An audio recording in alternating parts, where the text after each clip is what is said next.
Hello, everyone, and welcome to the Talent Gap Fireside Chat, where we talk about causes of and solutions to the talent gap. I'm your host, Pete Strauss, and joining me today is Aaron Card. Aaron is a Senior Director of Global Digital Forensics, and he's about to be launching his own firm as well. So we'll put some information about that in the show notes. Welcome, Aaron. Hey, Pete, how you doing? Doing well. Thanks for being here. Could you give our audience a little background on you and your career thus far? Yeah, I've been around a while. I've been doing this just about 24 years. Started out in the military, some counter intel background between the Marines and the Army, and then kicked around a lot of different verticals. Defense, a lot of consulting, some big names, MITRE, RSA, Raytheon, a lot of SecOps, incident response type background. So been doing this for quite a while. Very cool. And I would imagine over the course of your career, you've been tasked with both building and managing teams as well? Yes. A lot of hiring over the years. The landscape has definitely changed, as you well know. A lot of hiring, building teams, managing, mentoring, et cetera. It's been a pretty exciting journey. So. Yeah, absolutely. And obviously, as you'd mentioned, the market ebbs and flows like crazy, especially it seems like over the last couple of years. Lots of highs, lots of very low lows. I think DFIR is a great example of an industry that's been all over the map in the last couple of years. Obviously, we talked about the talent gap on the show. Would you say that it's a real thing? And if so, could you qualify it or, kind of describe what you think it looks like? Yeah, the talent gap. I mean, I don't know if I ever really noticed it before. Maybe over the last 5 years, whenever I had to hire, I would always try to go from internal ranks. I've kind of talked about that on some LinkedIn postings, or people have asked. I was usually in large corporations where you could kind of go back to your help desk or your old school traditional endpoint, the folks that would come over and clean off the viruses, et cetera, your server admin team, sometimes your network team, and kind of recruit out of there for your security team, kind of grow your own. And then they would backfill those off the street, if you will. So I don't know if I ever really noticed a talent gap. I mean, I got into I don't want to say my age on the podcast, but I mean, I got into this when it was still a halfway young discipline, right? So it's definitely noticeable now. I mean, I see a lot of I get contacted by a lot of people. They go to some really great 4-year university and they get out and they've got this really awesome, cybersecurity degree in their hand, and they're hitting me up about a job or how do I do this? And I'm like, well, other than what you learned in a book, what real world experience do you have? And sometimes they get a little offended by that. And I'm like, well, companies are in business to make money, right? And I need to bring you on board. I'm more than willing to train you, mentor you, do whatever I can to help you out in your career, but you've got to have something besides that piece of paper and 4 years worth of book knowledge coming on board to help get the job done. Otherwise, there's a period of time where you're ramping up that's going to take longer than those people who say have a little bit of network knowledge or some desktop knowledge or server admin knowledge, people that have been in IT, maybe even for just a year or two, that have that basic core knowledge.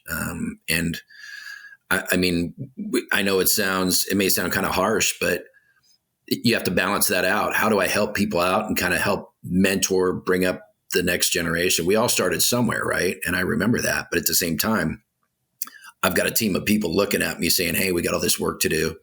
And I've got leadership looking at me saying, hey, you've got all this work to do and a short amount of time to do it and limited resources. So how do I balance bringing on, wanting to bring on somebody with almost no knowledge to help them get rolling in the industry versus that mission I have to accomplish and that team that I have to lead who needs some form of knowledge to get rolling. So I don't know if that really answers your question completely, but that's kind of the struggle that I've had. Yeah, that's great. I mean, I think you kind of echoed a struggle that a lot of hiring managers have. It's, well, either somebody left or I'm building this security team and we have this new need that it requires X, Y, and Z skills.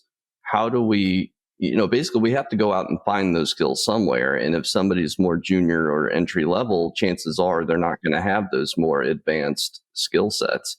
And I think the obviously I go on my soapbox about this quite a bit, how I think the degree programs, certification companies, boot camps, they've kind of sold people a bill of goods, hey, work in cyber, it's $100K a year.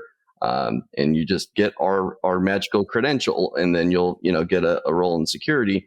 So now I always throw out the number 10,000 people trying to get into the industry right now, my made up number that I think is in the ballpark, at least in order of magnitude, probably correct. What do we do with all those folks? Like, where do we steer them to, or what knowledge do they need to gain to be employable in these security roles? I think that it's honestly, I keep going back to the core knowledge. I mean, if you just understand the stack, understand how the network works, the OSI model, all those basic things. I mean, again, I don't want to date myself, but there was really no internet when I was in high school, I mean, I do this for a living, but when my iPhone messes up really bad, I hand it to my 17-year-old daughter to fix. Right. So I guess I mean, with younger people, there is an advantage in that they have inherently grown up with the technology. So I think at least there's a technology advantage there. They understand a lot of the way things work, right?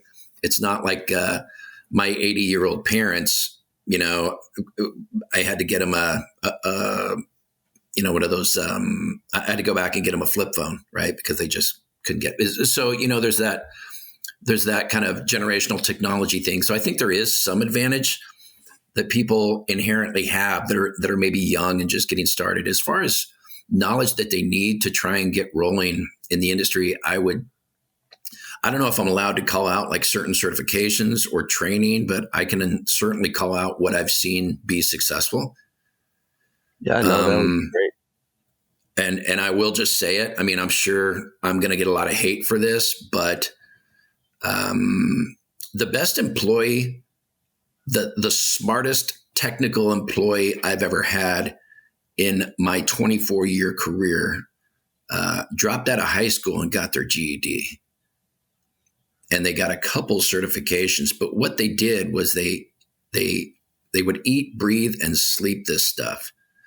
And they had a network and a huge lab set up at their house, and they were just curious, and they inherently were just curious about this stuff, and they were constantly doing things. They were a little bit self-taught. When I got a hold of him, he had all of this knowledge, but it was kind of scattered, right? He had all the pieces of the puzzle, but only like a third of the puzzle was put together. So I'm like, okay, this is really great. We can work with this, right? I mean, very smart. I hate to say kid, very smart young man. And so I sent him to get his Security Plus. So I'll just I don't have a Security Plus, but I've seen that be a decent core. I don't even remember who puts that out, ICS or ISC or whomever. I've seen that be a very good core foundational cert. And then as far as knowledge, I mean, there's so much on the internet, so many things to read, see, and do. And I think just immersing yourself in that daily, getting a lot of daily feeds, watching threat feeds and kind of understanding those, as well as maybe running. I mean, back in the day, we would run VM player at home and, kind of try and break things. But running something on your own and being curious about learning.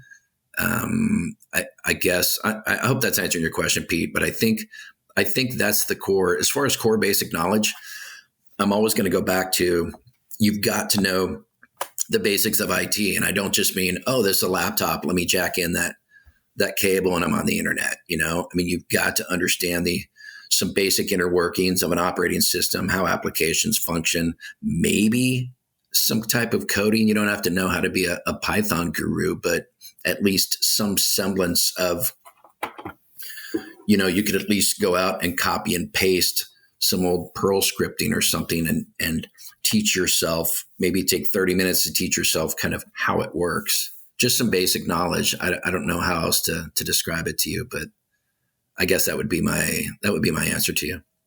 So it sounds like then you would say that people can gain this knowledge not necessarily in an official IT job. It's something that maybe they can develop on their own and self-teach. Yeah, definitely. So when I first got into this, this was not my background. I came from a completely different background, and what I did was I went and I bought some equipment, and I set it up at my house, and I was very curious. And again, I'm kind of dating myself, but I went over to Barnes and Nobles, and I bought a couple books, and I was like, hey, how do I do this? And I bought some Cisco gear off of eBay back then, right? And set it up and got it rolling, and just a lot of self-taught. And then someone, just like I said a little while ago, we all come from somewhere. Somebody took a chance on me. And so I'm very willing to take a chance on anybody, right? As long as I can do it without it being a detriment to the mission or the rest of the team. So yeah, the answer to your question, yeah, I think I'm not of the school that you can't just go to a university for 4 years and they're going to teach you what you need to know to jump in and immediately start being successful in this discipline. It's just not going to happen. I know there's going to be hate. Please don't give them my email address because I don't need it. But I'm guessing there's going to be a lot of practitioners watching this, shaking their head, going, "Oh yeah, he's right." Because a lot of people don't say it, but they know that I'm right. You don't go to school and you don't just learn this from a book. Some of it, yeah, but you've got to do it and you've got to immerse yourself in it to be successful. Yeah, and it's interesting you mentioned curiosity. I think sometimes people will transpose curiosity and passion. I think traits like intellectual curiosity, they tend to be kind of innate. I don't know how much of that can actually be taught. It's funny, I do career guidance calls with folks, and oftentimes I'll talk to these entry-level people, and I can usually tell within the first couple of minutes of talking to somebody if I feel like they're going to be a fit for security long term. And it's usually just, it's not communication skills so much, it's how they talk about what they've learned. It's either, well, the field sounded interesting, and I hear it pays well, and I've done a couple of things, but they don't really get excited talking about it. And when you press further to understand, if they have a home lab or if they're going to conferences or whatever, you're sometimes met with a blank stare. Versus, there's the folks that even without my prompting will start telling me about all the cool projects they're working on, and all the tech they're working with, and it's not always soft skills. I don't think a lot of hiring managers I talk to, they'll say that especially at the junior level, it's more about soft skills than those hard technical skills. I guess you could say like intellectual curiosity is probably kind of a soft skill. I would say it might be more of a personality or intelligence trait versus like communication ability. Obviously that factors in as well. How would you determine if somebody has the intangible traits that you would need to have, somebody be a contributor to your team? Kind of circling around what you were just saying.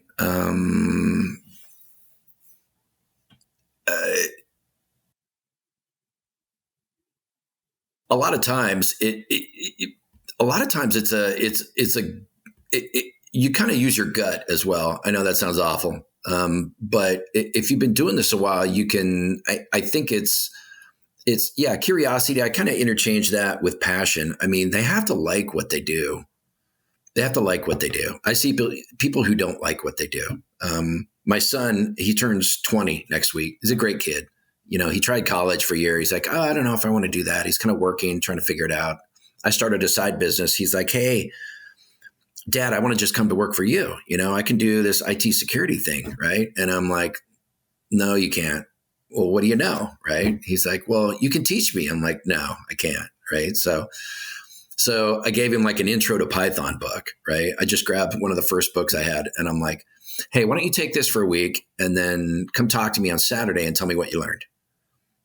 And Saturday I go talk to him and I'm like, what'd you learn? He's like, yeah, I didn't like that. And I'm like, this is not for you. Right. I mean, I think that's probably the two main things I think to be successful for someone to be successful on my team, maybe three things are you've got to, you're talking about someone new just coming into the team. Yeah, I mean, or if you could break it down by what you might look for in somebody junior versus somebody more seasoned and experienced, if those would be different things. Yeah, junior, I think it'd be a lot of rehashing what we just talked about. Intellectual curiosity is a really good term that you used. Passion, curiosity. They have to like what they do and want to explore it and learn more and learn more about it. And they've got to have some basic, like I said, some basic IT knowledge, aside from being able to identify, a server versus a laptop. And I think you go from there. Somebody who's a little more advanced, I don't know. It depends on what the mission is. Like there's a DFIR team versus a SOC versus maybe some type of SecOps, incident response team or consulting.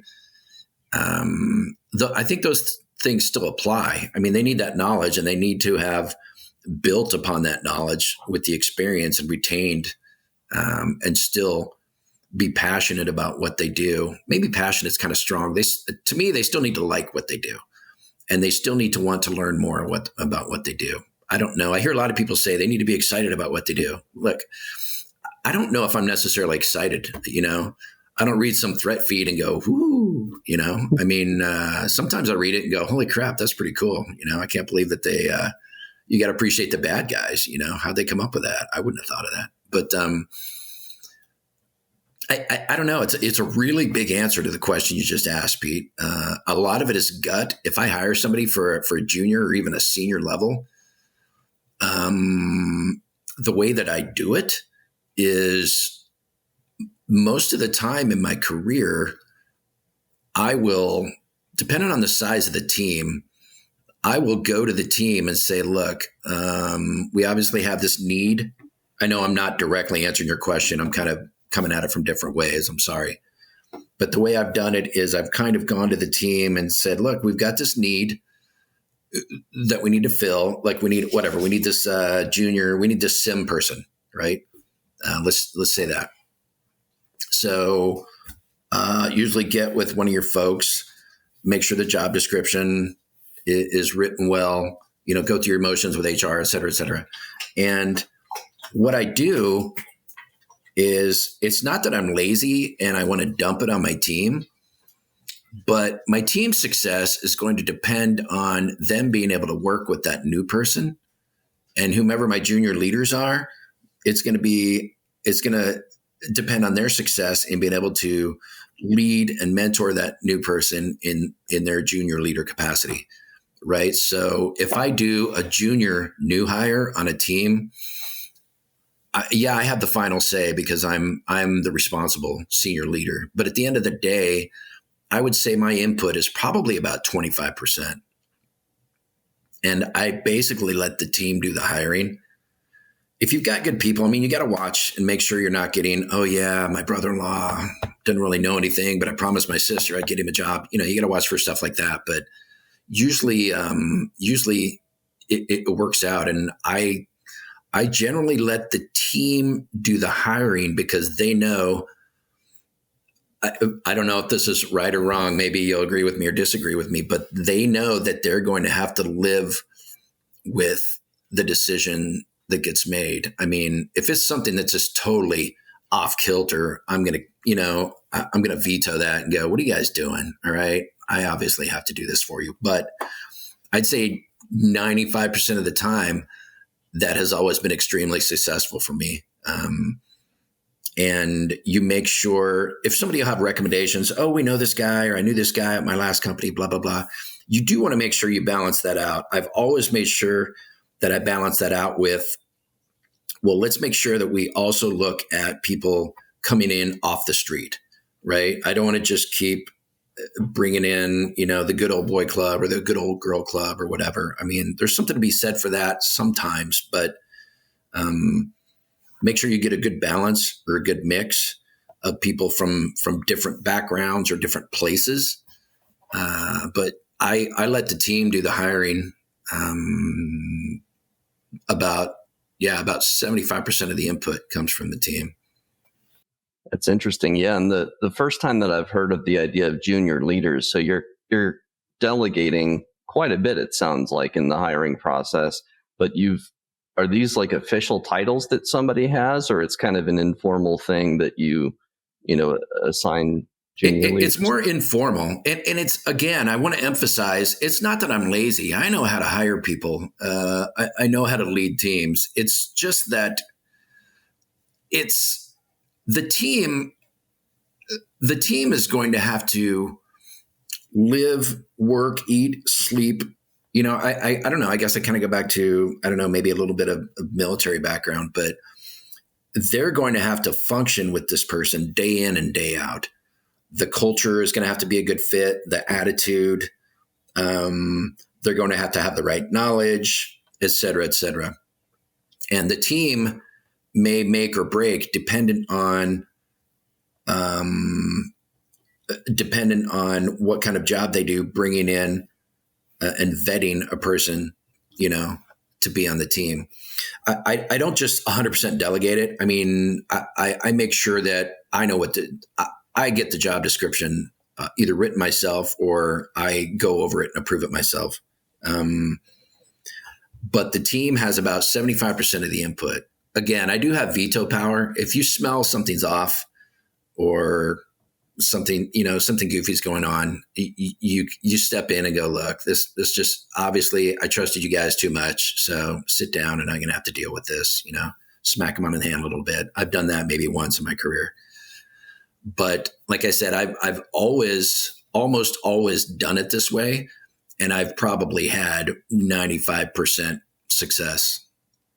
I would say out of 100 people that I've hired over 23, 24 years, I would say hiring 100 out of hiring 100 people that way, 95% of them were successful. That's great to hear. Yeah. And it sounds like you kind of you have the veto power. So there's some checks and balances there, which obviously I think is important, especially at the end of the day, if it's, your responsibility as the overall, like you said, senior leader. But giving people a sense of, I guess, being able to put their stamp on something, whether that be a candidate or a major project or anything like that. I think giving people that responsibility on your team and assigning official or unofficial titles of junior leader to people that are, highly motivated and career driven and things like that. It's a retention tool as well. They're excited about the opportunity to take on that responsibility, mentor somebody and stuff like that. And I think one aspect of the quote unquote talent gap is less talked about is the retention piece.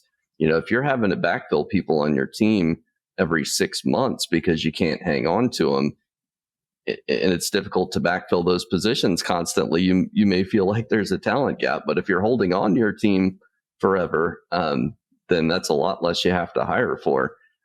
Any other, I guess, retention tips that you've employed over the years? I can honestly say I've always had good low attrition rates. I'm trying to think. I think in 23, 24 years of doing this, I think I've only had to, I hate to use the word fire. I've only had to have two people forcefully depart a company. Only two, because there was just no getting around. And I had inherited them both. They weren't people that I hired. There was just no, it just wasn't a good fit. I couldn't find a good fit for them internally, or there were other issues, but I've only had to do that twice.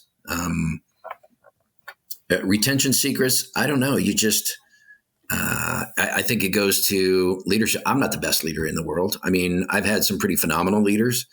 I've had some really bad ones. I could give you a list. They're still around. Some are CISOs. And I think that you again, I kind of go back to, the inherent things they teach you, like in the Marines. I mean, you lead from the front. You set the example as much as you can. Somebody wrote a book years ago called Leaders Eat Last. It's funny because they used to teach us that saying.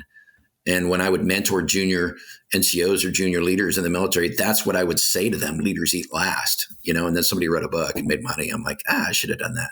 But you just lead from the front. You set the example. You never ask anyone to do anything ever that you wouldn't do or that you haven't done, period. Great example if you want to hear a story, Pete. So I won't say where it was, but I worked at this security consulting company, and my boss, God bless him, he's a pretty good guy, but I don't think he quite understood it. There was this criteria country on the African continent that had some conflict going on. And this company scored some business over there. It was like a $38,000 deal. And he comes and he's like, hey, I need you to send somebody to this country. And I'm like, well, there's this stuff going on over there right now, He's like, well, somebody needs to go. And I'm like, would you go? He's like, no, I wouldn't go. I'm like, well, why are you asking me to send somebody else? Right? I'm like, I'm not going to go. He's like, well, will you go? I'm like, well, can you get cleared where I can go if I'm armed?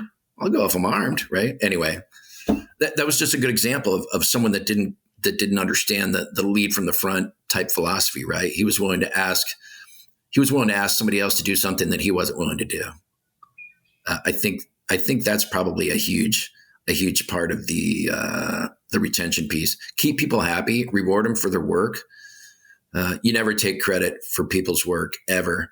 I see that a lot in corporate America, and I despise it. I despise it. As a leader, yeah, at the end of the year, when you get performance ratings, you can say, I led the team that did this, or my team did that. But you don't say, I did this, I did that. Or maybe it's we did this, right? But you call out individuals for their work, and you prop your people up and push them up. And I can honestly say that it works. I mean, I've been a while in my career now, and I was out looking for maybe a different position. And there are people that I've done that to early in their career who are now VPs who are coming back to me going, hey, Aaron, you know what? You're a great leader. Why don't you come work for me? I mean, it all comes around if you do the right thing. So I don't know. I'm kind of jumping all around the place, Pete, but I think if you're just a good person and just a good leader and just do the right thing and treat people right, then you're going to do good and you're going to have a good team.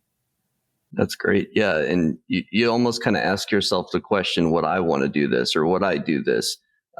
When you're making a decision about what to have an employee do. That's a great way to approach it. Just kind of think about what you would want to do or not do in that situation. And it sounds to me like there's an element of humility in your leadership style as well, knowing that you don't know it all. And I would imagine you're obviously there's a hierarchy, and there's a team lead and stuff like that. There's the manager. And there's got to be some sort of hierarchy there. But how do you feel about 360 feedback and listening to people when they have suggestions for improvements, that sort of thing? I've done that. I haven't used the actual 360, the app where you put in names, and I haven't used that in a while. I think it's been about 10 years since I've used that at a corporation. I don't mind it. I mean, if you're not willing to take input, I would rather know what the input is up front so that we could just deal with it. Because, it's the old adage, there's 3 U's. There's who you think you are, who other people think you are, and who you really are, right? That's old school. I forget what book that's out of. I learned that years ago. And those are always three different people. And the more you can do to bring those into being one person, I think the better off you are. So if people have issues, I've had issues at companies. I've had people that didn't like me. I've had people I didn't like. You work through the issues. You get feedback. I don't know. You do the best you can. From a leadership, yeah, you have humility. You know your limitations, right? In the past, the places that I come from, I was taught that if you don't have humility and if you don't know your limitations, then you get somebody killed. I know that sounds extreme. You get yourself or someone else hurt. So you don't fake anything. You know your limitations. And if you don't know them, then you say, hey, I don't know how to do that. Or, hey, I need to learn how to do that. Or I only know half of that. Bob knows the other half, right? And that's just the way you operate. It doesn't mean you're weak. It doesn't mean you're less than what you are. It just means that you're smart enough to know when you don't know. And as a leader, sorry, we're getting away from the hiring thing. As a leader, I can tell you I've never been the smartest person in the room, ever. Leaders that don't hire people that are smarter than them, I think are just not very good leaders. I always hire people that are smarter than me because, quite honestly, I think most people are smarter than me that I hire. So, well, you want to make sure that you have an intelligent team that is able to accomplish great things, and the only way to do that is hire the best of the best. But I think some hiring managers do feel almost threatened by greatness. They're maybe not quite as humble as they could be. And I would imagine too, you look for humility in the people that you hire as well. There's the saying that a lot of folks don't like to hire brilliant jerks. I think that's a pretty common archetype in security and in technology overall. I don't think you always necessarily are able to suss that out in the beginning, though. I think sometimes people will put on the face of the person that they think the hiring manager wants to hire, and then kind of become a different person once they're on board. And same thing goes for hiring teams and employers. I've seen so many people, and I've talked to so many people over the years that they just, in fact, I'm thinking of a couple just in the last week, security leaders that would join an organization. They were promised one thing, and then the job, once they got into it, was a completely different thing. All of a sudden, they had no buy-in from the executives, and they had no budget or headcount, and it was a completely different role. How do you avoid that sort of mismatch between the candidate and the hiring company when you're going through that selection process? So you're talking about if I'm the hiring manager, how do I avoid mismanaging expectations between what the company needs and what or hiring the wrong person because they potentially could be saying some of the right things but aren't really that person that you want to hire at core. And how do you make sure that it's going to be a fit and that you're not, like you said, mismanaging expectations or misrepresenting the opportunity, and making sure that the candidate on the other side really understands not just the positive aspects, but also some of the less than positive aspects of the role that they're getting into. I know that's kind of a random jumbled question. I know what you're saying. I mean, if you desperately need to fill a position, you have a tendency to talk more unicorn and rainbow, right? When you're, oh yeah, it's great. Come on over. Come to our team. I think it's all about just being human. And sorry, I don't have any magic answer. I think you just go with your gut and you just be human. And just do the right thing and be a good person. If a candidate has a question, a poignant question, and they want to know the truth, I mean, I'm not going to besmirch my own organization by any means, but if they ask me a hard question, I'm going to, if the answer is dark red, I may not give them dark red. I may say that it's red, right? But I'm going to give them an idea of what they're stepping into. And we will talk about the challenges and what I'll need from them and what I will provide for them and how we'll all work together, magic teamwork, all that happy stuff. How do I avoid that as a person seeking a position? I've hit that landmine a couple times in my career. I mean, I could name some names right now if I ever see that guy again.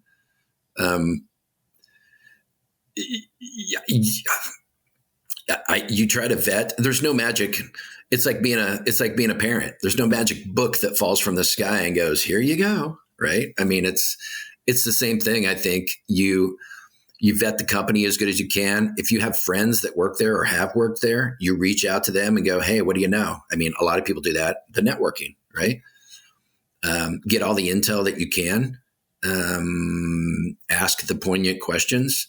And at the end of the day, when it's all said and done, it's still a roll of the dice,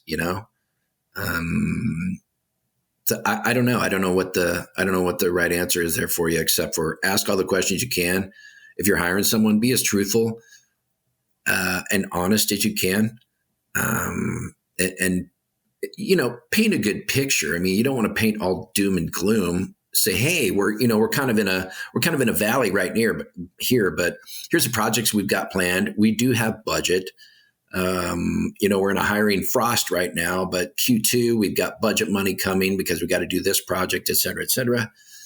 And just be truthful with them about what's ahead, and just go from there. I guess that's the way I operate.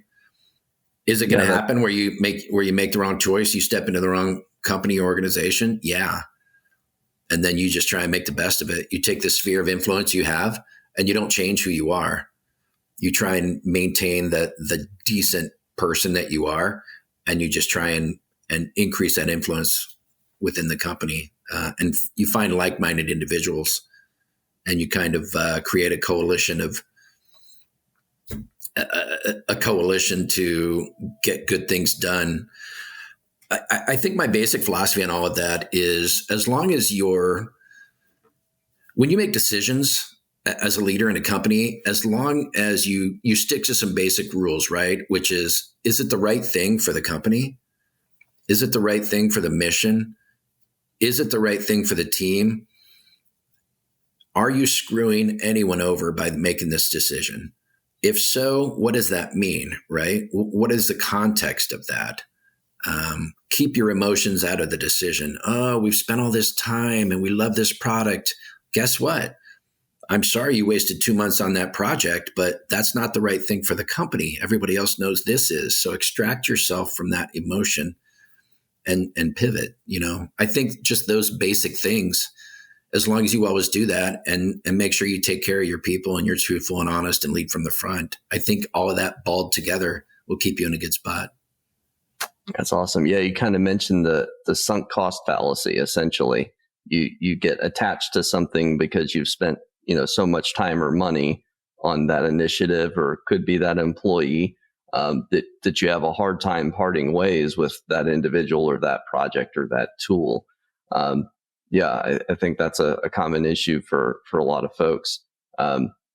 And yeah, it's great that you think about all these things. I mean, I feel like a lot of hiring breaks down because there's just not enough thinking about what the candidate experience is like, or really being truthful about what the downsides of the position and the team are. And you mentioned something really, really interesting to me, in that if you end up in a role that's maybe not ideal, or the company's not ideal, you can always build a coalition within that company that you are at least somewhat satisfied with.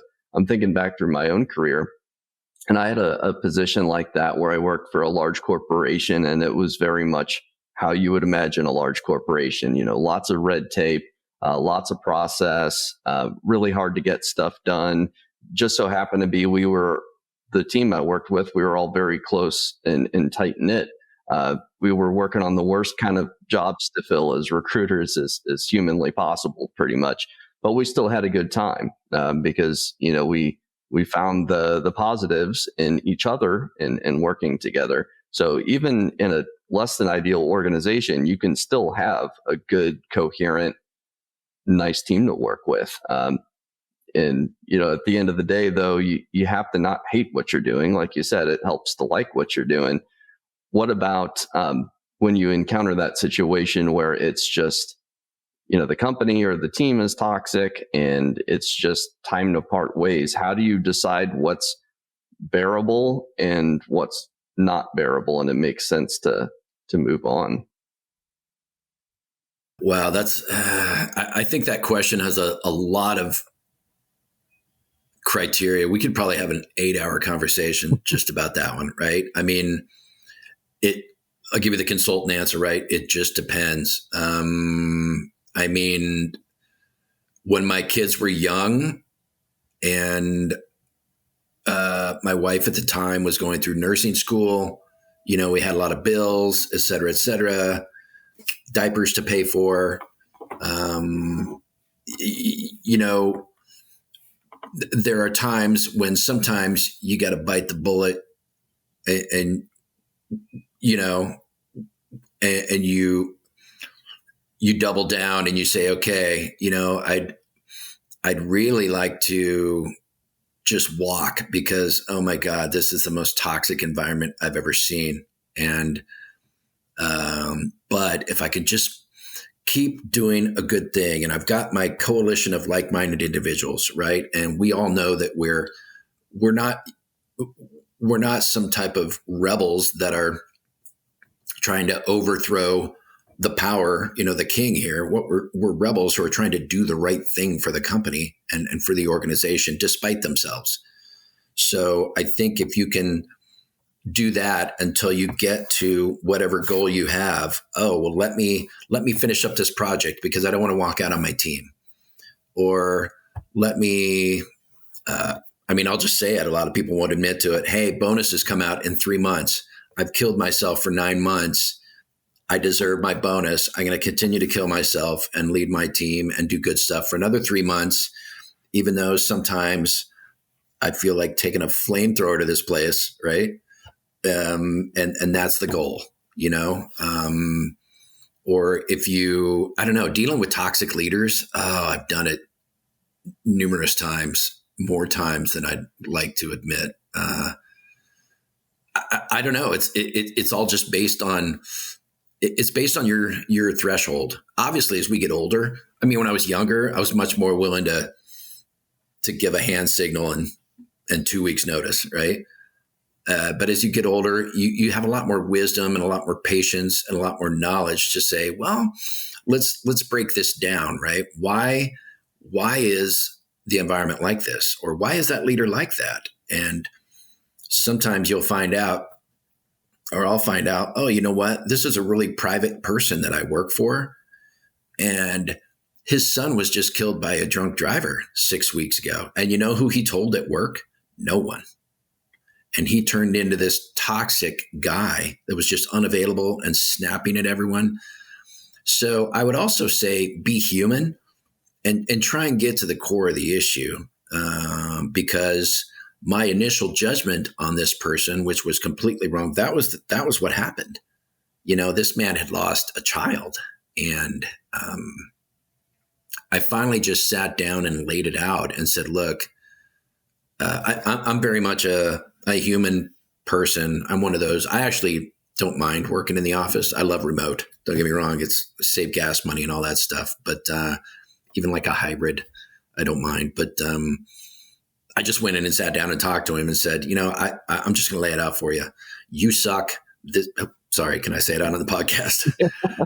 This environment sucks. You suck. This place is toxic. You used to be great, and now this is just awful. So what is wrong?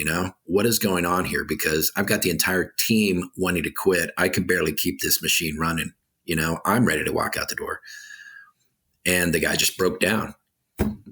And that's all it took. And I'm like, okay, well, I'm sorry you had to tell me your personal information. I'm sorry about all that. I'm like, you know what? Here's what we do. The guy never took any time off. He took like 2 days off. And this was his only child that had passed away. I know this is a very extreme case, but I'm like, here's what I suggest. Why don't you go take a week off? And I'm going to work with my peers in the team, and we're going to turn this around. And then when you come back, we're going to scrape the slate. And when you come back, We're going to start new. I'm not going to say a word to anybody. One thing you don't do when you have a toxic leader is you don't turn around and repeat that to the team. I will say that. I mean, you don't want to be a yes man, but at the same time, you don't want to be that person that spreads rumors or that kind of smokes and jokes with the troops, right? Oh yeah, that's terrible, or oh, this guy's awful. You just don't do that. You toe the line in a good way, and the team can tell that that things are messed up. But again, you try to keep that sphere of influence or that sphere of doing the right thing, keep that train driving forward, right? And you're responsible for that. So the guy came back a week later. He had a meeting with the team, and everybody was like, holy crap, And meanwhile, we had taken that ship that was listing and we had righted it for him. And you know what? In 24 years, he turned out to be the best boss I've ever had. And at the time, there for about 3 months, I thought he was the worst person I had ever met. So I would say give people a chance to show you who they are and why, I guess. Get to the bottom of the situation and don't be too quick to judge. Maybe that's a lesson there. Yeah. Well, and I would imagine at some point in that situation, it paid to have a tough conversation. Sometimes I think the tendency for folks is to avoid conflict and just not call out the elephant in the room. Obviously, you need to do so tactfully and have a strategy going into it and stuff like that. And two, I would imagine it helps to get a gut check too, or get some perspective from people around you, or people in similar situations, or colleagues, or potentially somebody else that might know whomever you're having difficulty with, or if it's a company, hey, I saw you left here. Was that your experience as well? A lot can be done, I think, through just asking a few questions. But like you said, keep an open mind, give people a chance. Same thing goes for employees. I've seen some situations where there's an employee that's really struggling, and the first instinct of the hiring manager is, well, they suck. Let's go ahead and just do what we got to do, without actually having that conversation with the person and giving them a chance to right the ship. But then too, you have to temper that with, okay, we got to have an exact plan as to how we right this ship as well. So I guess going back to earlier, you had kind of mentioned that you don't necessarily see much, or you haven't seen much of a talent gap. Have you had any difficulties in hiring over the years? Any specific challenges? I have. I mean, I've seen the talent gap from the perspective that, there's a lot. I see you post a lot of good comments or articles and a lot of good discussions, like on LinkedIn, about the talent gap. And a lot of people commenting on it. I do know that it exists and all the issues along with it. I personally, I guess, haven't had a hard time dealing with it. Difficulties that I've maybe had with it over the years were, I'd say, probably more along the lines of specific, I'd say technology, like tool, solution, or technology specific. Like, oh, we need, I don't know, pick your poison. I don't want to name tools, but we need like a level 3 Palo Alto Cortex person, right? So that's specifically what we're going after. And a lot of times you'll find people that, well, they got a piece of this, they got a taste of that. Hey, I could probably do that, but I'm going to need some training and some time. I'd say that's probably the talent gap I run into. You can't find exactly what you need. I think most of the talent gap that I saw as the talent gap is the stuff that I read and kind of the expectations. And when I talk to people about what we talked about earlier, which was I think just the disservice that's being done to this entire discipline by not only people that are pushing training and not all certifications and training, but some of these training certification degree programs, and maybe those are good programs, but I think the promises that are being made based upon completing those, and I think inexperienced people who are kind of wide-eyed going, oh yeah, I'm passionate, I want to do that, let me go get this, and then my expectation is, hey, I've got this thing, why aren't you hiring me at $100,000 a year? And you get hiring managers like me going, well, what else do you have? Okay, I can bring you in as a junior person at this salary. I'll take a chance on you at this salary and try and train you up. And to me, that's the talent gap. I think it's the mismatch between the expectations that an entire generation of potential practitioners are being fed versus the realities of the industry. Well, and there's no shortcut to developing that knowledge that the people need to hire into those senior roles. They can't, magically just gain all of the knowledge to be appropriate for a senior level role when, they're just coming out of a boot camp, or maybe even if they work a help desk role, that doesn't mean they can jump into a senior DFIR consultant role. That's a very specific set of skills and intangibles like soft skills that you need to have for that specific role. That's like I always say, it's not evenly distributed. There's certain skill sets where there's a lack of people that have those particular skills in the appropriate depth of those skills, not just, hey, I worked with that thing once, but hey, I'm really an expert in this thing. That's where I think there's a gap, and it's not evenly distributed, and it changes depending on market conditions. And I suppose that's another thing too, when you're thinking about leaving a company or not leaving a company, you have to consider market conditions. Like right now, I've been advising people, if you're unhappy, it's kind of not a good time to be looking around. And if you do look around, make sure you're still employed when you're doing so, or else it becomes much harder and you're much more under the gun and pressure looking for that next role when you got bills to pay. So that goes back to, I guess, asking colleagues what their experiences have been. If you've known somebody that's got a similar skill set that's been on the job market for a while, ask them what it's like. Ask a recruiter what they would do, in your situation. There's so much knowledge and experience to be gained out there that both the junior folks as well as the senior folks can employ. It's out there on LinkedIn and Discord channels and subreddits, and there's just so many places nowadays to get answers to these questions. Yeah, you're right. No, you're right.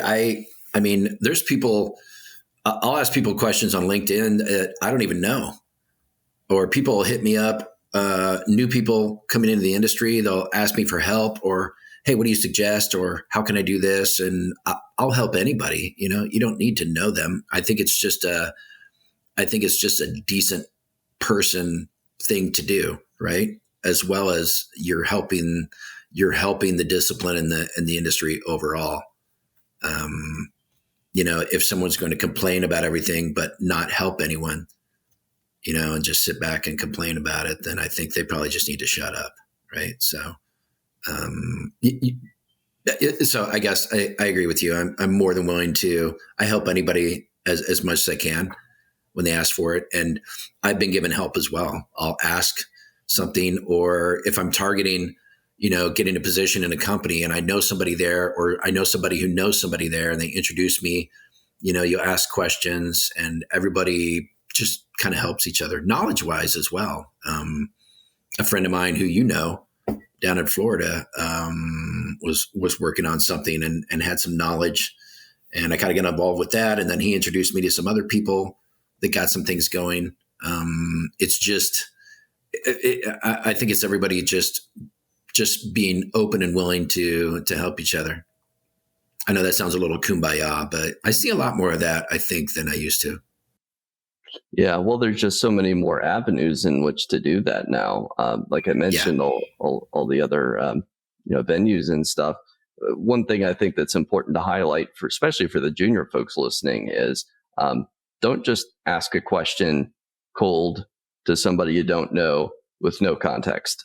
That's usually not a good approach. If you can show that you've done your research or you've done a little bit of homework on that person or that organization, and you have, maybe something to offer in return, that's always appreciated. I think there's a lot of people willing to help, but a lot of people don't want to help folks that are just asking for somebody to answer the most basic question for them, where just a little bit of research could have answered that question for them.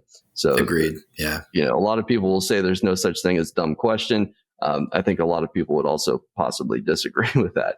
So, I think there's such a thing as lazy questions. Yeah. Yeah, that's a good way to put it, I think, for sure. Well, we're coming up on time here, Aaron. So just one last question for you. Is there anything we're not talking about in the industry, but we should be, especially as it relates to hiring?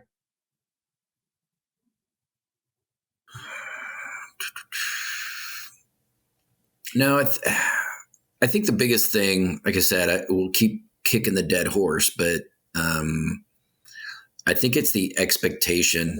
For me, that's kind of that's the piece of the talent gap that I see the most of, is the expectation piece. I don't know if it's I don't know. I don't want to sound like my father, right? I don't know if it's a generational thing. I don't know what it is, but I see a lot of things out there available and a lot of promises being made to people who then put money and time forth.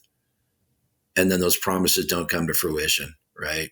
Get this magic cert and all will be well, and then they come to me as a hiring manager with the magic cert. I'm like, is that all you've got? Are you kidding me? I'm sorry. You just spent $5,000, but so you try and help them.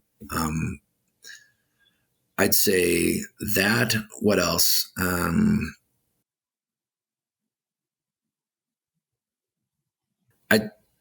I'd say I hate to admit, but there's no magic formula for hiring. There really isn't. I mean, if you've been doing this long enough, I don't know everything. I learn something new almost every day. But as a leader, you rely on the people you have and you trust them. Just like what I talked about with, I don't necessarily delegate it to the team. I give them a say. I pull out the chairs at the table and say, sit down with me and hire this person, right? Because you're the ones who are going to be working with them. And if you bring somebody on board and then you regret it, I'm going to be understanding, but I'm still going to, have expectations of what needs to get done. And then we'll go from there. But I think it goes back to leadership as well. I was going to say, I hate to admit, I trust my gut more times than not. It's kept me breathing. It's kept me out of trouble, not as much as I wish, but it seems to have always made halfway decent decisions for me when it comes to hiring. Trust your people. Treat your people like you would want to be treated. I see a lot of focus on, I read a lot about diversity, equity, inclusion. Nobody really wants to talk about that, right? That's all just kind of ooh. I think for me personally, I don't, that's not necessarily top of mind for me. I always just look for the best person for the job. There was one company I worked for. It was really great. I'm not going to name who it was, but we interviewed, and we didn't interview in person until the very end. So you would get a really good feeling and you would score people. And honestly, I didn't know what gender they were or what color their skin was or what country they were born in or what religion they had until they showed up for the final interview. And maybe that wasn't perfect, but I think that was that company's way of trying to level the playing field. And it went a long way. I mean, we've all got unconscious biases, right? It's just the way it is. You try your best to get rid of that and kind of breed it out with the next generation. But I forgot where I was going with that. But I try to keep good mind on that as a leader with hiring. Just do the right thing. I know that's a general statement, but just do the right thing. Give people a shot whenever you can. And remember that we all came from somewhere. I didn't show up on day one knowing how to do what I know how to do now. And there was a good leader who took a look at me and said, hey, you know what? I see something in this guy. He's got some passion. He taught himself how to do some things. I'm going to bring him on and see what he's got. And I've taken that forward and tried to, like I said, I've got at least 4 people I can think of that I hired from nothing who are now VPs in other companies. One's a CISO. So, well, it must mean you're doing something right for sure. Then. I hope so. Yeah. And it's great to see them. It's kind of like almost like your kids, I guess. It's great to see them flourish and do good. Well, coming out of this podcast episode, I may start calling the talent gap the expectation gap. I think that's got a ring to it. But I think it's absolutely true, both from the hiring side as well as the candidate side. I think expectations are one of those things that are just one of the major roadblocks between good people and good jobs is mismanaged expectations. Well, that's a great place to end, Aaron. If people want to reach out to you or keep up with the work that you do, what's the best way to do so? I'd say hit me up on LinkedIn. If anyone needs some help or just wants to chat about security, if I can help you, I will. Awesome. Well, thanks for your time, Aaron, and thanks, everybody. You too. Thanks, Pete. Hello, everyone, and thanks for tuning in to this episode of the Talent Gap Fireside Chat. Don't forget to follow our page on LinkedIn and like and subscribe on Spotify and YouTube. Hit that notification bell to be notified when we drop a new episode. New episodes air every Friday at 4 p.m. Eastern.